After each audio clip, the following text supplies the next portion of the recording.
नमस्कार दोस्तों, स्वागत है आपका हमारे YouTube चैनल आध्यात्मिक श्रद्धा में। मित्रों, आज हम आपको बताएंगे कि वह कौन से 3 प्रकार के भोजन हैं जिन्हें करने मात्र से प्रत्येक मनुष्य की कम आयु में मृत्यु हो जाती है। प्रत्येक मनुष्य को जीवित रहने के लिए आहार की आवश्यकता होती है, परंतु मनुष्य बिना सोचे समझे जो मन में आता है वह खाता चला जाता है। वही आगे जाकर उसके लिए काल बन जाता है।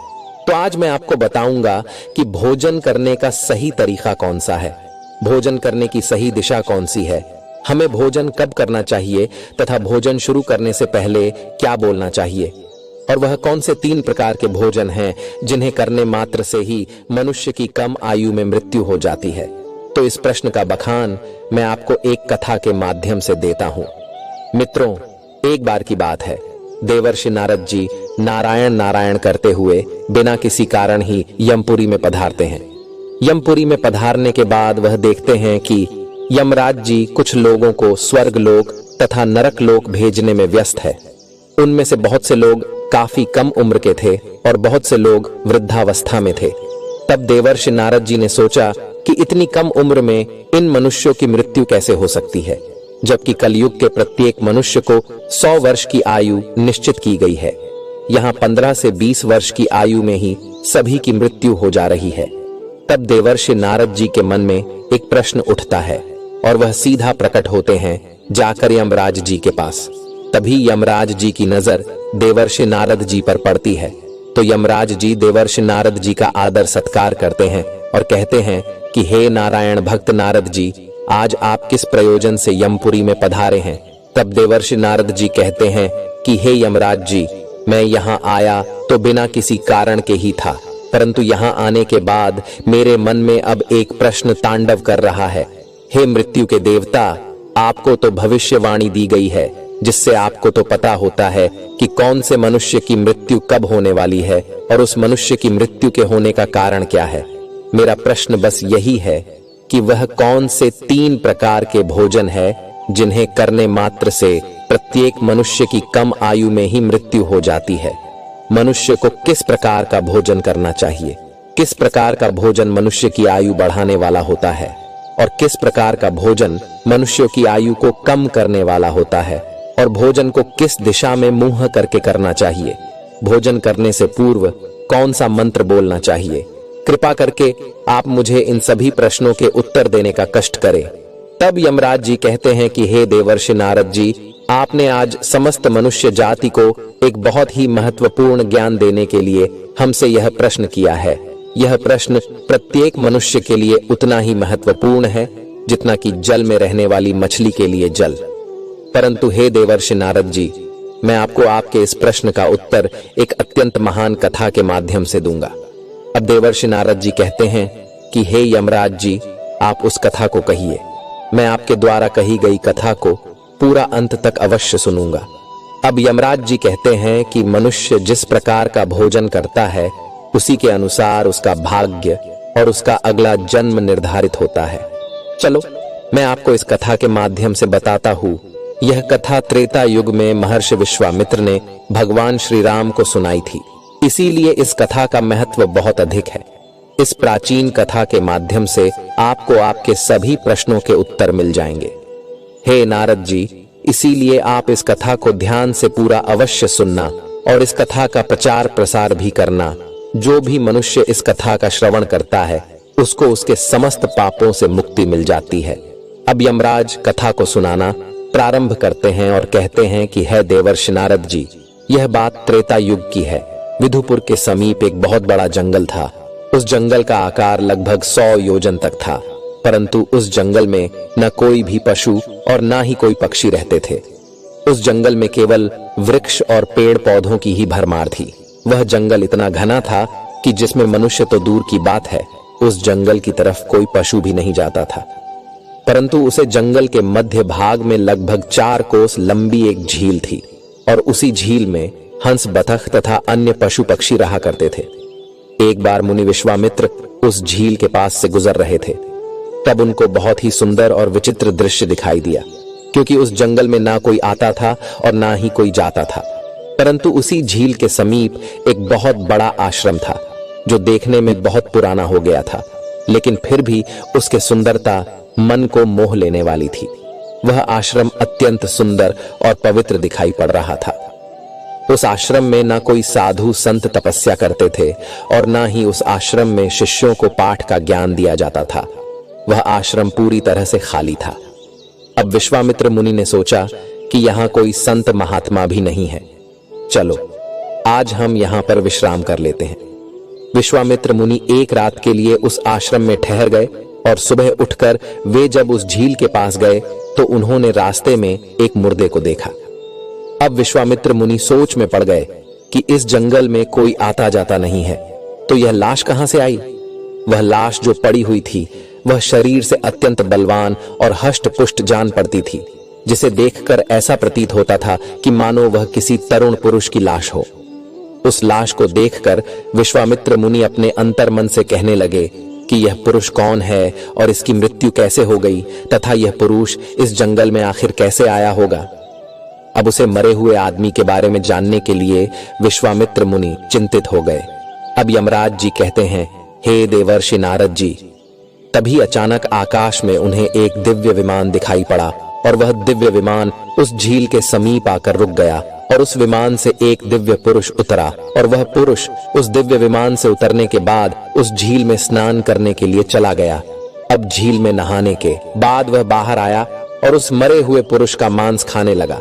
उसने भर पेट उस मोटे ताजे मुर्दे का मांस खाया और फिर वह फिर से अपने दिव्य विमान की ओर जाने लगा। वह दिव्य विमान ऐसा जान पड़ता था कि मानो वह स्वर्ग का विमान हो। अब वह दिव्य पुरुष उसी विमान में बैठकर स्वर्ग की ओर जाने लगा। मुनि विश्वामित्र यह सब कुछ खड़े खड़े देख रहे थे। जब विश्वामित्र मुनि ने देखा कि वह पुरुष अब उस दिव्य विमान में बैठकर फिर से स्वर्ग लोक को प्रस्थान करने वाला है, तभी उन्होंने उस पुरुष को आवाज लगाई और कहा कि हे दिव्य पुरुष, तुम कौन हो? तुम तो देवताओं के समान दिखाई पड़ते हो, किंतु तुम्हारा भोजन बहुत ही घृणित है। तुम मुर्दे का मांस क्यों खा रहे हो? ऐसा भोजन भला कोई देवता कैसे कर सकता है? तुम्हारा भोजन तो गंधर्व जैसा है। भला एक स्वर्ग से आया हुआ पुरुष ऐसा भोजन कैसे कर सकता है? ऐसा भोजन तो स्वयं यमराज भी नहीं ग्रहण करते। अब उस दिव्य पुरुष ने विश्वामित्र मुनि की तरफ देखा और उन्हें हाथ जोड़कर प्रणाम किया और कहने लगा, हे विप्र, आपको प्रणाम है। मेरा भोजन पहले ऐसा नहीं था। मैं भी एक आम इंसान था, परंतु मेरी कुछ गलतियों की वजह से ही आज मेरा भोजन ऐसा हो गया है। हे विप्र, मैं आपको बताता हूं कि मैंने अपनी जिंदगी में कौन कौन सी गलती की जिसकी वजह से आज मुझे यह घृणित भोजन करना पड़ रहा है। हे महर्षि, मैं आपको मेरी कहानी सुनाता हूं। पूर्व काल की बात है। विदर्भ देश में मेरा एक राज्य था जिसमें मेरे महायशस्वी पिता वसुदेव राज्य करते थे। इनका नाम तीनों लोकों में प्रसिद्ध था। मेरे पिताजी परम धार्मिक व्यक्ति थे। मेरे पिताजी ने 2 विवाह किए थे, जिससे उनकी 2 पत्नियां थीं। उन दोनों पत्नियों से उन्हें एक एक करके 2 पुत्र हुए। मैं और मेरा भाई महायशस्वी परम प्रतापी धीर वीर पुरुष थे। मैं अपने पिता का सबसे बड़ा पुत्र था। मेरी परम यशस्वी पिता ने मेरा नाम देवराज रखा था तथा मेरे छोटे भाई का नाम विजयराज रखा था। हम दोनों भाई अपने नाम और काम दोनों से बहुत अधिक प्रसिद्ध थे। हमारी जिंदगी बहुत सुख से बीत रही थी। फिर एक दिन अचानक मेरे पिताजी का देहांत हो गया और पिताजी की मृत्यु के बाद मुझे विदर्भ देश का राजा बना दिया गया और मैं वहां सावधानी के साथ राज्य चलाने लगा। अब राज्य करते हुए कई हजार साल बीत गए। फिर एक दिन मुझे आध्यात्मिक शक्ति के बारे में पता चला और मैं वैरागी बन गया। और उसी दिन मैंने अपने पूरे राज्य में घोषणा करवा दी कि मैंने राजपाट का त्याग करने का निर्णय लिया है और मृत्यु पर्यंत तपस्या करने का निश्चय करके मैं जंगल में रहने के लिए चला गया। विदर्भ देश का राज्य मैंने अपने छोटे भाई विजयराज को सौंप दिया और उसे राजा बना दिया। उसके बाद फिर मैं यहाँ इस झील के पास आ गया और यहाँ पर आकर मैंने कठोर तपस्या करना आरंभ कर दिया और मैंने 88,000 वर्षों तक मैं इस झील के पानी में बैठ के तपस्या करता रहा। मेरी तपस्या को देखते हुए सभी देवतागण मुझसे प्रसन्न हुए और मेरी तपस्या के प्रभाव से मुझे ब्रह्मलोक की प्राप्ति हुई। लेकिन ब्रह्मलोक पहुंचने के बाद भी मुझे भूख और प्यास अधिक सताने लगी, क्योंकि ब्रह्मलोक में किसी को भी ना तो भूख लगती है, ना ही प्यास लगती है, और ना ही वह मनुष्य मर सकता है। वह अजर अमर अविनाशी हो जाता है। परंतु मेरी समस्त इंद्रियां भूख से तिल मिला उठती थीं। हे मुनिवर, मैंने अपनी इस दुविधा के निवारण के लिए मैंने ब्रह्मलोक के सर्वश्रेष्ठ देवता ब्रह्मा जी के पास मैं गया और उनसे से पूछा, हे भगवान, मैंने तो सुना है कि ब्रह्मलोक में किसी भी प्राणी को भूख और प्यास नहीं लगती है, फिर मुझे भूख और प्यास इतना क्यों सता रही है? यह भूख मेरा पीछा क्यों नहीं छोड़ रही है? कृपया आप मुझे इस बात को बताइए कि मैं वह कौन सी चीज का सेवन करूं जिससे मुझे भूख से तृप्ति मिल जाए। फिर ब्रह्मदेव ने मुझसे कहा कि हे राजन, पृथ्वी पर दान धर्म करने पर ही व्यक्ति इस लोक में भूख प्यास से मुक्त हो पाता है। परंतु हे राजन, ना तो आपने अपने जीवन काल में कभी दान नहीं किया, द्वार पर आए भिखारी को द्वार से ही वापस लौटा दिया, उसे दान कभी नहीं दिया, कभी किसी भीख मंगे को भीख तक नहीं दी। आप एक राजा थे, आपने अपने राजमहल की समस्त प्रजा को खुश रखा, परंतु तुमने राजमहल में रहकर भी द्वार पर आए अतिथियों को भोजन नहीं दिया, और आपने सदैव भी अनुचित भोजन किया है। और साथ ही आप बिना स्नान किए ही भोजन किया करते थे, जो कि शास्त्रों के हिसाब से गुनाह माना गया है। साथ ही भोजन शुरू करने से पहले तुमने कभी ईश्वर का धन्यवाद नहीं किया, क्योंकि अगर आपको भोजन की प्राप्ति हो रही है तो वह किसकी वजह से हो रही है, आपको उसके लिए प्रार्थना करनी चाहिए, और वही आपने नहीं किया। स्वादिष्ट भोजन को दूसरों को दिए बिना ही आपने उस भोजन को ग्रहण किया है। हे राजन, इसी कारण से तुम्हें यह पाप लगा है, इसीलिए तुम्हें ब्रह्मलोक में रहते हुए भी भूख और प्यास का कष्ट उठाना पड़ रहा है। जब आप जीवित थे तब आपने जीवित रहते हुए अनेक प्रकार के आहार का अकेले ही सेवन किया है, अनेक प्रकार के पकवान तुमने अकेले ही खाए हैं, दूसरों को नहीं दिए हैं, जिससे तुम्हारा शरीर तो बलवान बन गया किंतु तुम्हारा पुण्य क्षीण हो गया। और तुमने जो तपस्या की उसकी वजह से तुमको ब्रह्मलोक में स्थान तो प्राप्त हो गया, परंतु तुम्हारी भूख शांत नहीं हुई।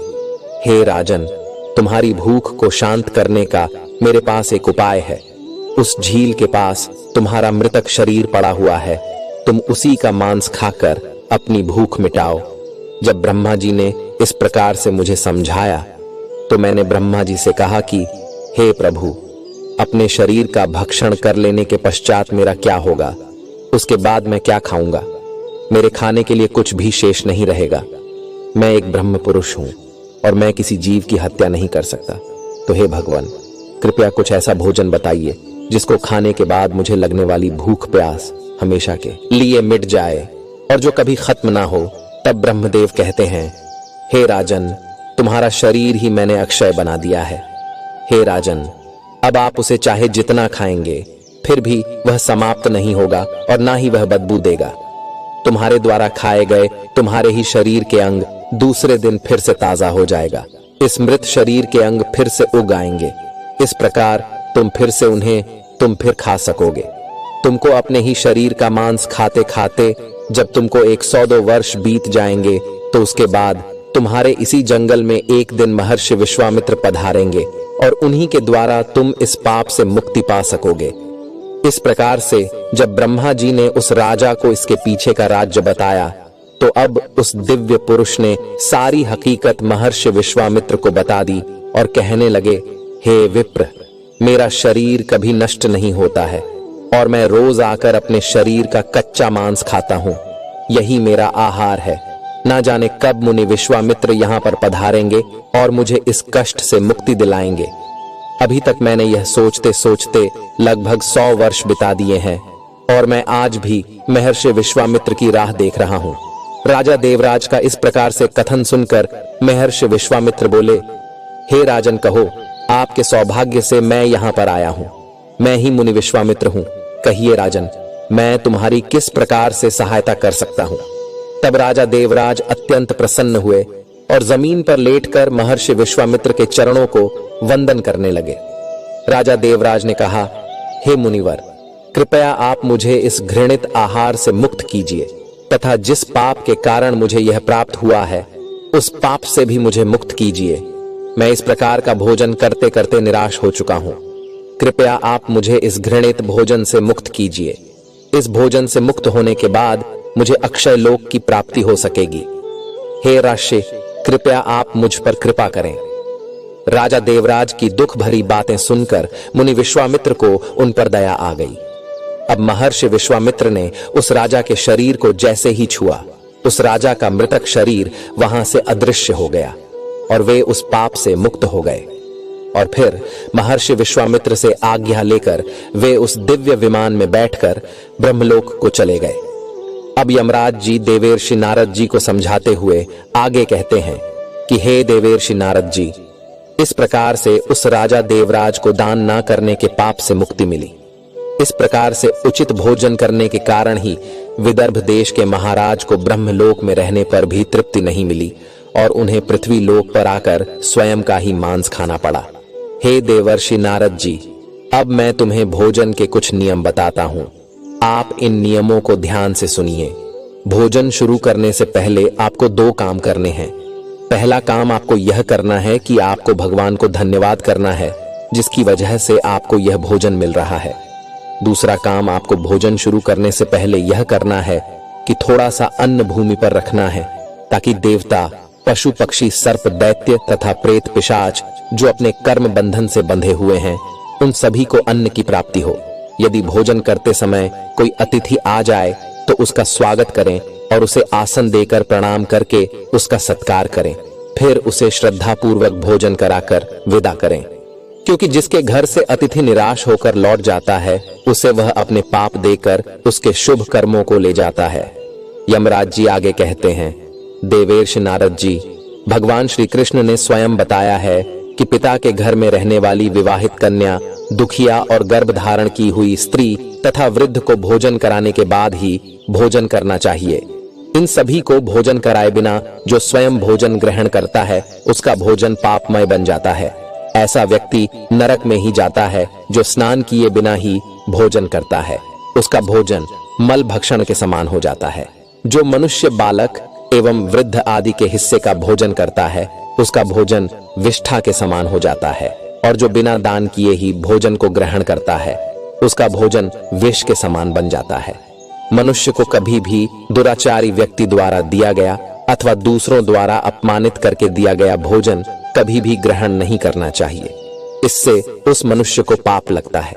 परोसे हुए भोजन का अग्रभाग अग्नि को देकर ही भोजन करना चाहिए। भोजन को एकाग्र चित्त होकर करना चाहिए।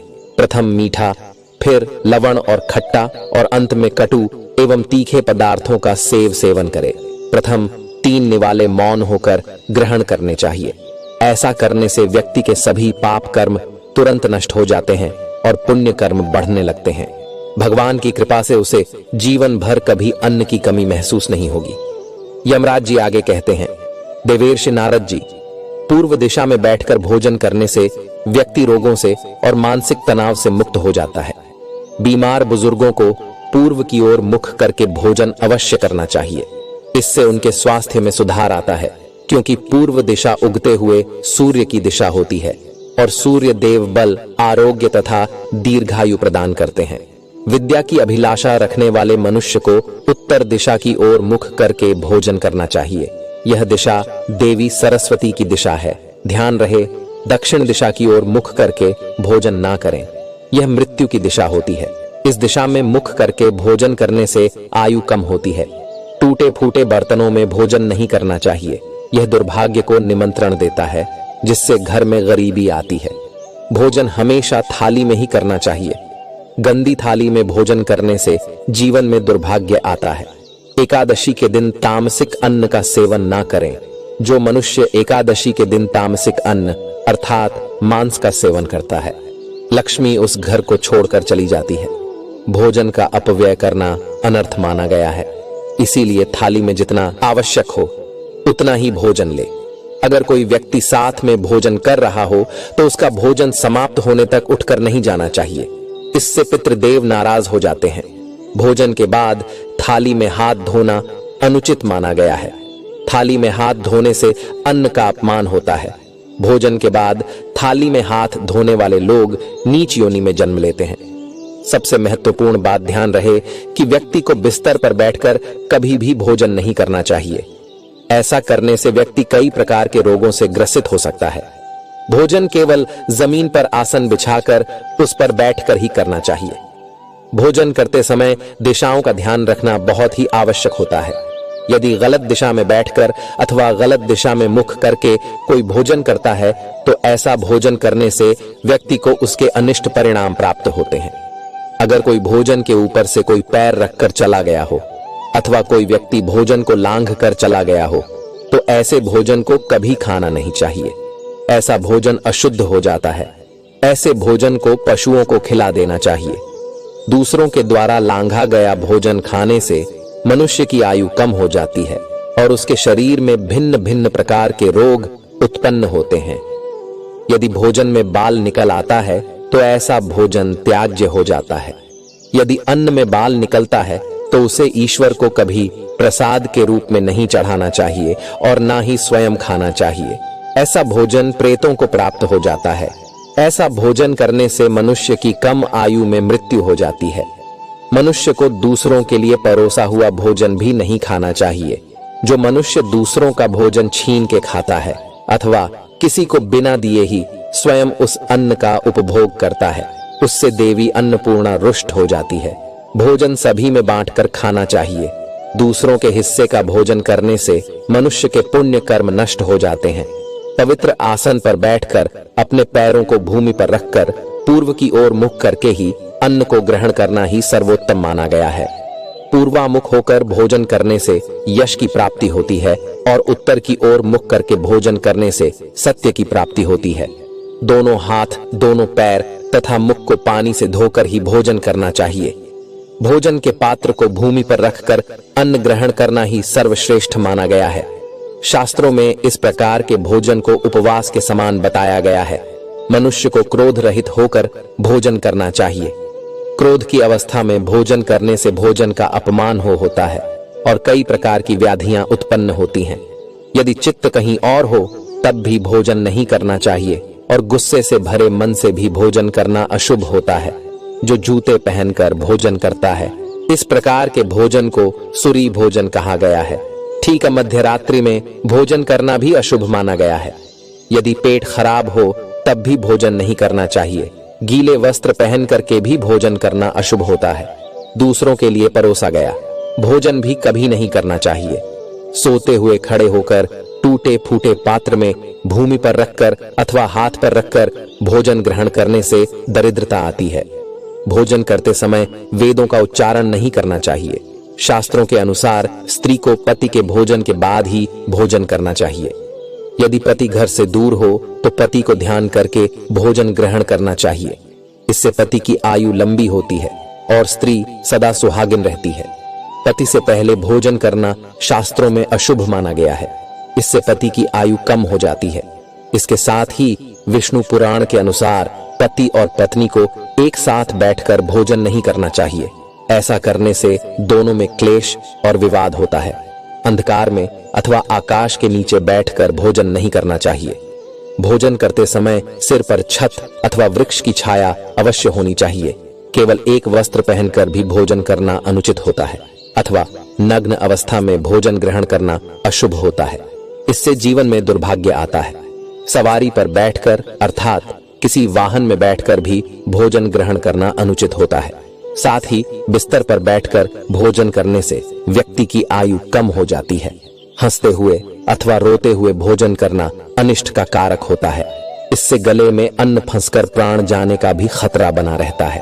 अब यमराज जी कहते हैं कि हे देवर्षि नारद जी, अब तो आपको आपके प्रश्नों का उत्तर मिल गया होगा कि वह कौन सा भोजन है जिसे मनुष्य को करना चाहिए और वह कौन सा भोजन है जिसे मनुष्य को कदापि नहीं करना चाहिए। तब देवर्षि नारद जी कहते हैं, हे मृत्यु के देवता यमराज, अब मुझे मेरे प्रश्न का उत्तर मिल चुका है और मैं समझ चुका हूँ कि वह कौन सा भोजन है जिसकी वजह से मनुष्य की कम आयु में मृत्यु हो जाती है।